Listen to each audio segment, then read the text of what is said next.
Don't ever say that name. Do you want to wake up in the dark well? Yeah, that's the kind of warning you get about the main villain in Stephen King's dark fantasy novel Fairy Tale. Released in 2022, the book brings back the ancient legend of the half-demon Gogmagog, the big bad of this story. In this otherworldly tale of power, betrayal, and vengeance, King weaves a tale of Lovecraftian horror, where evil lurks in the shadows hidden to the naked eye. The only way to stop this nightmare? You have to go straight into its lair and face it head-on. But can our protagonist survive such a terrifying force? Let's break down the story and find out. Before we go into our explanation, we have a very small request. If you like our content, please support us by subscribing to our channel. This is a small click for you, but for us it means a lot. Thank you. Let's begin.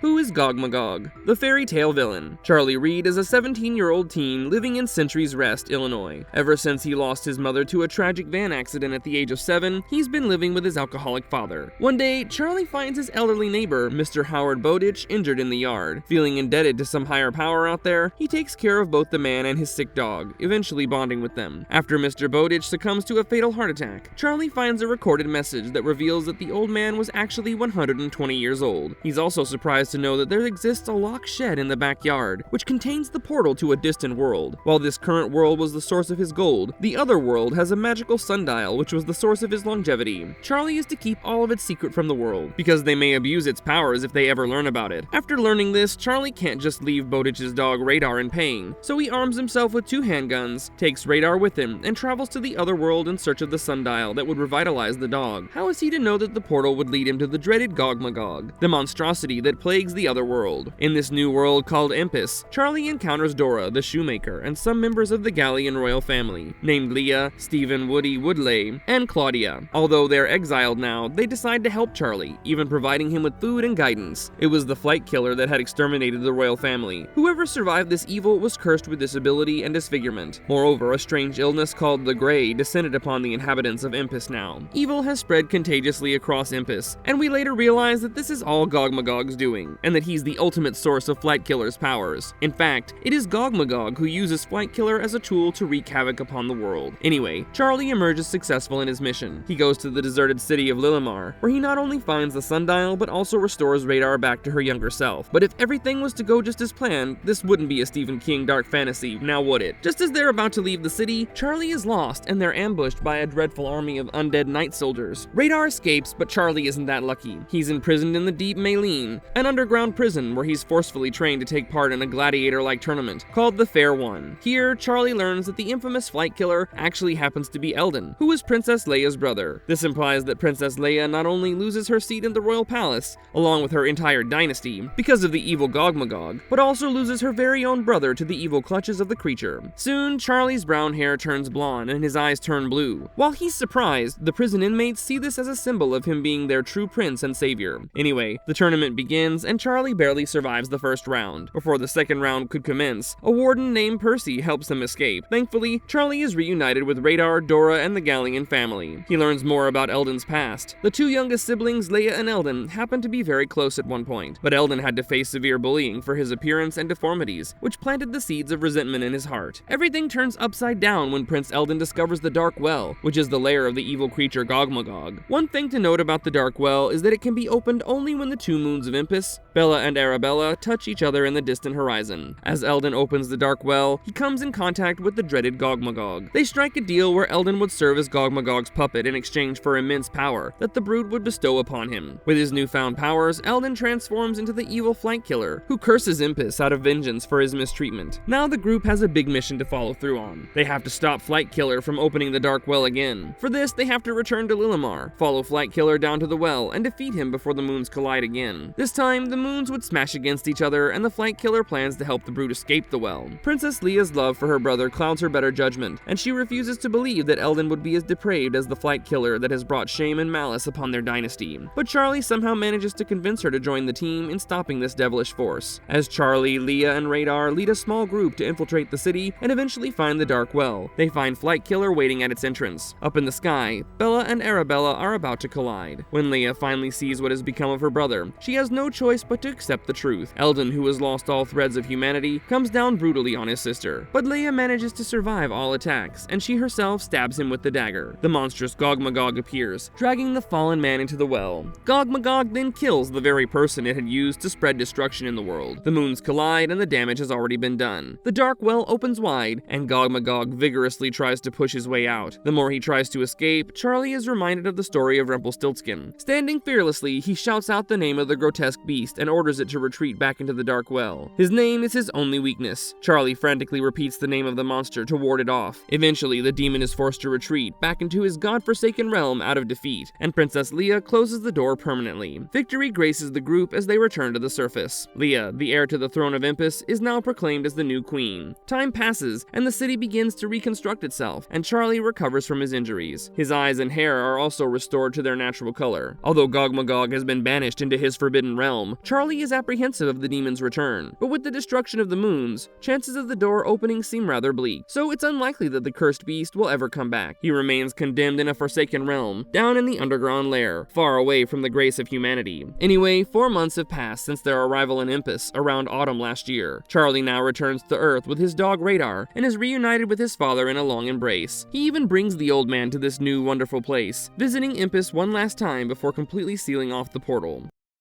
Anatomy. A vague Lovecraftian entity. This grotesque monster has huge golden eyes and large wings. Its wings are covered in thorns and coated with some noisome fluid that sprays everywhere when they flap. Doubts remain about the exact anatomy in Stephen King's novel. It seems like King didn't delve much into the details of the creature's body, and instead relied on what we already knew about the mythical character. At one point, Charlie describes the beast as a creature that was made of alien flesh. In fact, this ambiguity is characteristic of typical Lovecraftian horror, and King's vagueness enhances the terrifying nature of an entity that you can't fully perceive or comprehend. If we assume that fairy tale takes place in Stephen King's multiverse, then it won't be very wrong to say that Gogmagog is some kind of toad-ash creature, pretty much like Stephen King's other creation of It. Legend has it that this big brute, which is twice the size of an average human being, stands up to 13 feet tall, hideously ugly and disgustingly scary. The Gogmagog wears animal skins to protect himself from the ferociously cold weather it finds in Albion. His grotesque head and evil claws add to his intimidating look. Some of the art dedicated to Gogmagog shows him wearing a black bear pelt. This is interesting because they aren't really native in Britain. In fact, only brown bears were ever found in Britain, but they have long since become extinct.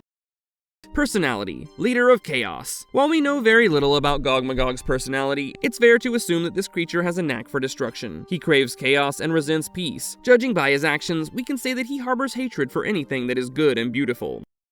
Powers and abilities. Again, we aren't very clear on the full extent of Gogmagog's power, but the story does give some glimpses into his abilities. This monstrous being can alter the biology of people and grant them devastating powers. Moreover, his presence is enough to make those with weaker minds flee in fear. A live example is Eris, one of Charlie's companions during the mission, who fell prey to his own mental battles. According to one of the popular trading cards, this giant is massive, more than twice the size of a human. He's ridiculously strong, with the power of dozens of men combined. With just one hit, he can completely wreck his enemies. His bare hands alone are enough to crush creatures or even rip trees straight out of the ground. Legend says Gogmagog's body is pure muscle, built for brute force. He's a beast in battle, but let's be real, he's not exactly a genius. That's probably why he and his kind stick to basic heavy-duty weapons like clubs, massive axes, and spiked ball and chains. But what they lack in brains, they make up for with sheer skill in wielding these deadly weapons.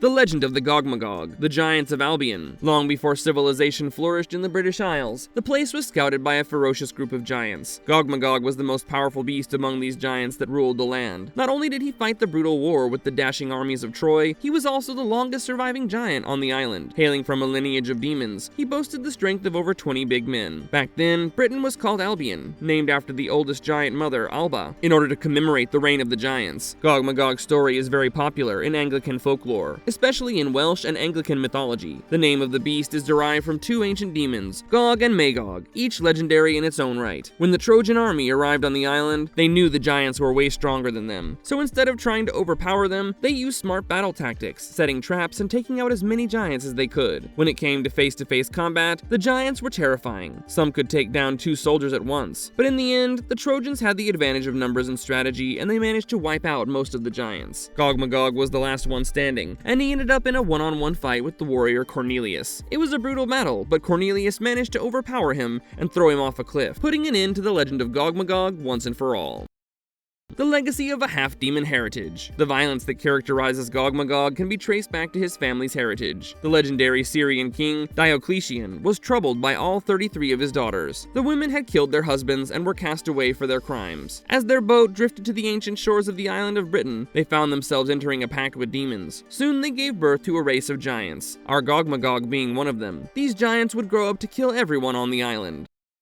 Marvelous verdict. The legend of Gogmagog is super interesting, packed with history and myth, but honestly, the novel doesn't do him justice. He barely shows up, even though he's supposed to be the big bad. Instead, a huge chunk of the book focuses on the teenage protagonist's life story. Don't get me wrong, it's well written, but if I wanted that, I'd pick up an Enid Blyton book, or Chicken Soup for the Soul. The horror takes forever to actually kick in, and when it does, the climax feels rushed. That said, the book does nail the Lovecraftian vibes that King is known for. Overall, it's still a fun read, and if you liked our content, don't forget to leave a like and subscribe to us if you haven't already. Have a good one and be safe. Thanks, everyone.